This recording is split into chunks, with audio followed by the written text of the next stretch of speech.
I've been sorting out some kit today and I found this poor Tudor bonnet. It's definitely seen better days. I think the cat's nested on it. It's been scrumpled up damp in the bottom of a kit bag. It's been really horribly abused. So I'm going to take this opportunity to give you a quick crash course on how to refresh, reblock and generally fettle a Tudor bonnet to get it looking like new again. First thing we're going to want to do is give it a wash. Poor thing. Check it over, make sure there's nothing like moth damage or anything. Take off any trim or hat band, and then depending on the hat itself, you can either hand wash it, and that's a perfect thing to do if there's really nothing wrong with the overall size, it's just looking sad. Or if you want to just tighten it just a tiny bit to get a better fit, chuck it in the washing machine. I'm going to put it on a wool wash with a load of stockings because this really doesn't need much doing to it. But if I wanted to shrink it just a bit, I'll put it in on maybe the sort of wash you'd put sports gear on, sort of 15-minute refresher wash. That's not going to shrink it too much, but it will just give it a little tiny tighten up. So we'll chuck it in the wash, we'll see what it's like when it comes out. Straight out of the wash, your hat should be looking an awful lot cleaner, but it's going to be really crumply. Now, you've got several stages in refurbishing your bonnet, and this is the same whether it's an all-in-one brim like this or whether you've got a split brim hat with the fold out internal brim. Same basic principle for both. So you've washed it, getting it clean is the first thing. Blocking it is your second step. Then we're going to nap raise and recrop if necessary, and then the final step is pressing it. So let's go down with the blocking. Now, in virtually every picture of a Tudor hat, the head size needs to be just a little tiny bit smaller than your natural head. You don't want to wear it like this. It needs to be worn nice and pancake flat. And the easiest way to do that is to start by tying a string around your natural head size. Near enough is good enough if you're reblocking for somebody else. And you're going to use that string to set the size of your bonnet. Move those out of the way. So, pop that around your hat and you might find that everything's looking really frilly. Don't worry about that. It's all going to come right.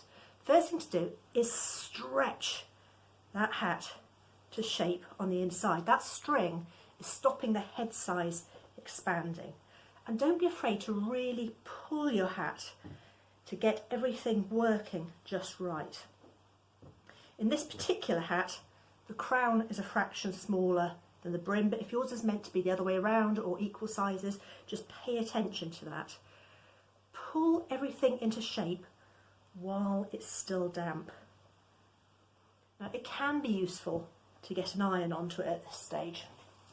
So set your iron to fairly hot. We want to do this as much as possible from the side that's not going to be seen. And you can really push into the edges to get this nice and smooth. Okay, how's that working? So I'm going to try and stretch this bit a little bit bigger. So to do that, I'm going to take this back off again, which means I can get the iron right inside the hat. The steam that's created against the wet wool is enough to soften the fulled fabric, and that will really let you get a good stretch on it and really flatten the inside. Okay, let's see how that's doing. Put my blocking string back on. We haven't done the brim yet, so we're still working very much with the crown. That's better, much happier with that. Now the brim is still looking a little bit frilly, so we're going to give that exactly the same treatment. By hand, bit by bit, just ease everything until it comes out at the size that you want it.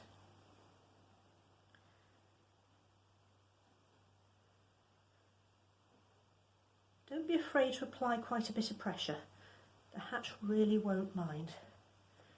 Pat it into shape I'm going to apply a little bit of an iron to this.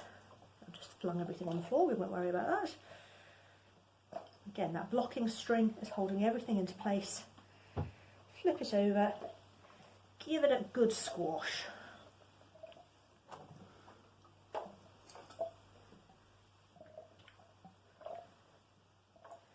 Now, I'm ironing the top surface. I would only recommend doing this if you're going to nap raise again afterwards. You can end up with a too compressed looking surface otherwise. The important thing at this stage is to get everything patted into shape, smooth and sized right. Now that split brim of mine, if you've just washed that, what you might find is that this turny in bit is really curly around the edges. Easiest way to tackle that, get your iron onto the internal brim, give that a really good press, use lots of steam if you need it. I'm not putting the steam on at the moment because the hissing noise sounds terrible on the video, but quite often I will do this with steam. And that uncurling of that brim means that when you turn it back to the inside, it will sit much better.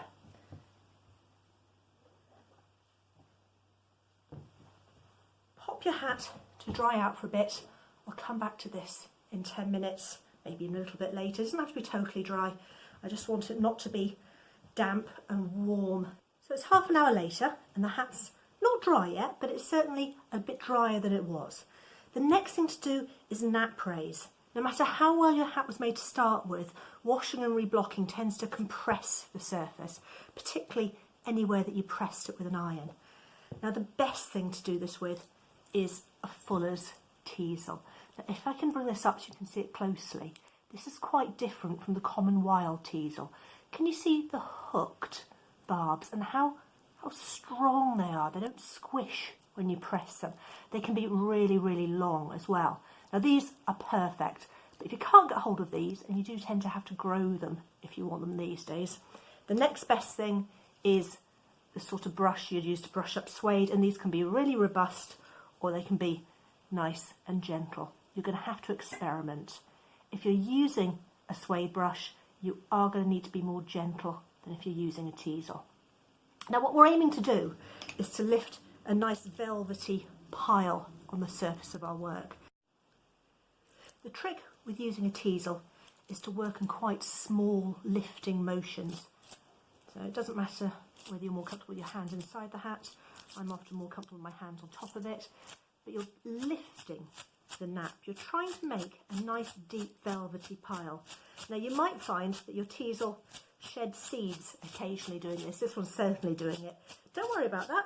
Just pick them up, put them to one side, and they can be planted somewhere sensible, and they'll give you another crop of teasels in 2 years' time. Now I'll do a section of this and then show you the difference between doing it with a teasel and doing it with a wire brush. If I aim for a quarter of my hat. Now I'm not overworking this, it was nap raised when I first made it. I'm just trying to refresh the surface. You'd probably take longer if you were working from scratch. Can you see? I don't know if you can on this camera.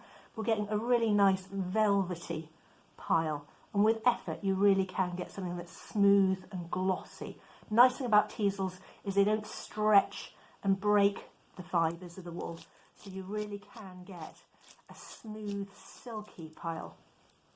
Shake the seeds off. If I swap to using a brush, this one's quite a gentle one,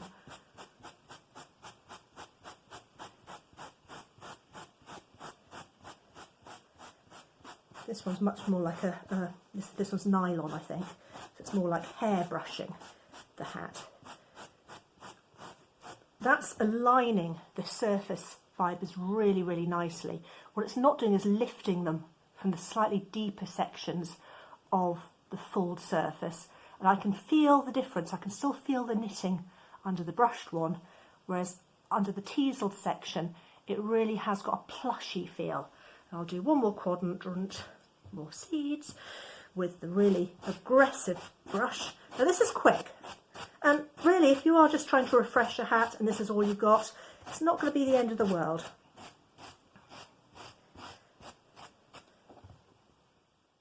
But again, just like the more hairbrushy version, this is quite superficial, and I can see a slight crinkling to the fibres where they've been stretched and they've sprung back. So they all work, they're all perfectly good ways of doing it, but for my money, if you can get hold of the real thing, use a teasel. You will like the end result better, even if you do have to pick seeds out of your hat every 30 seconds.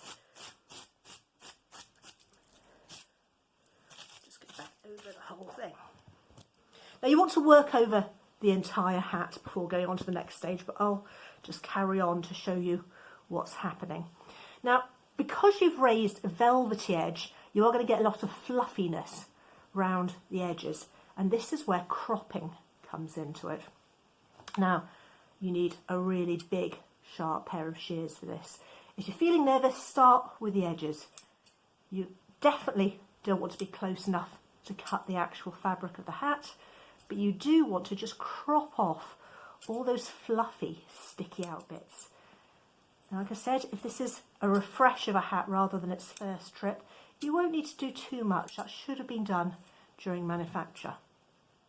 We're just going to trim that down, and then hold your hand flat inside the hat, hold your shears absolutely flat to the surface, and just close them across the surface.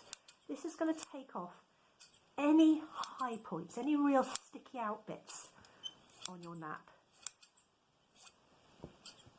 And that really does help perfect the overall look. Now, I'm doing this quite quickly. You don't have to take a long time necessarily, but just use your judgment as to what makes your hat look good. I'm going to do exactly the same thing to this part. I'm going to do the same thing to this part. I probably won't crop and nap this quite so heavily. I certainly will on this section, but you don't need to see me doing that bit, that's really boring. And then I'm going to let it dry. Your hat should be looking loads better at this stage, but I've got one more secret weapon in my arsenal for how to reshape a hat. Many Tudor homes used a press to store clothing. That's why you often see aprons with nice square patterns all over them. You might have a press at home, but I bet you've got a sofa. If you tip up your sofa cushion and you arrange your hat nicely right underneath where it'll get sat on,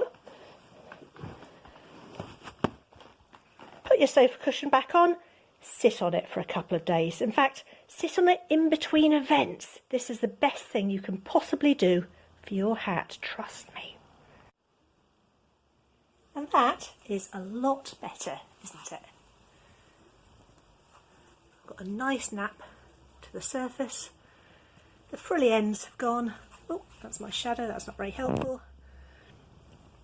And it's sitting properly pancake flat again. So if you're a female, this would be pinned over a coif. Male, worn at a jaunty angle. Lots better. Now it's going back under the sofa cushions where it'll stay in good order until the next event.